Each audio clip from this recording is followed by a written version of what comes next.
Hey, I'm Meiko, and this is Billboard. This is to all the psycho bitches out there.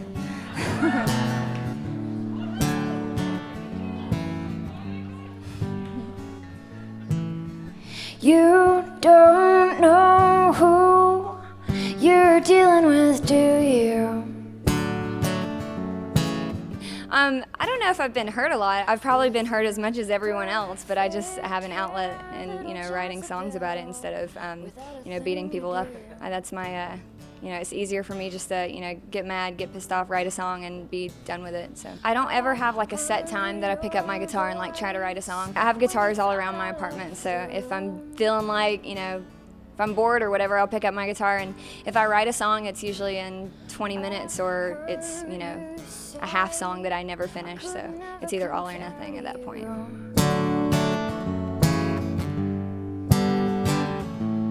Well, I got a secret that I can't keep. I had a long talk with your baby in my backseat, and he was real sweet.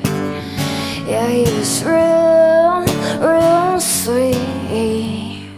I was raised by my dad, who had a 9-to-5 job and then came home and played guitar on his back porch and was satisfied with that. I listened to him before I listened to anybody else, so I heard him play songs that I thought he wrote, and one of the things that I remember is thinking that he wrote Stairway to Heaven. And I had a debate in 3rd grade with a kid in class, and I was just like, yeah, my dad wrote Stairway to Heaven, and he was like, no he didn't, Led Zeppelin wrote it. I'm like, no they didn't. I went home and asked my dad, I was like, I know you wrote Stairway to Heaven, right? That's your song. And he was like, no. But it was cool hearing those songs first, sung by him, and then hearing it later on in life. I really thought he wrote those songs, and he writes a lot of songs, but he played a lot of covers too, so very confusing as a kid.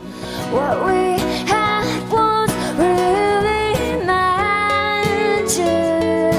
Oh, oh, oh. The first song I wrote, I think I was 6 years old, and it was titled When I Was a Little Girl. When I was a little girl, I did not know that you were so great in every way. Those are the only lines I remember, but I never thought I would have it or that it could be a profession. I knew that I enjoyed doing it, but I probably needed to have a plan B, or that would be my plan B. I figured I needed to go to college like everybody else and, pick a normal job like everybody else. And it's nice to play music for a living instead of waiting tables. That's like the biggest goal that I've accomplished this year. Better you play the victim and I'll be the bad guy. No better than I know better than I know better not to be friends with boys or girlfriends. Oh, I know better than I know better.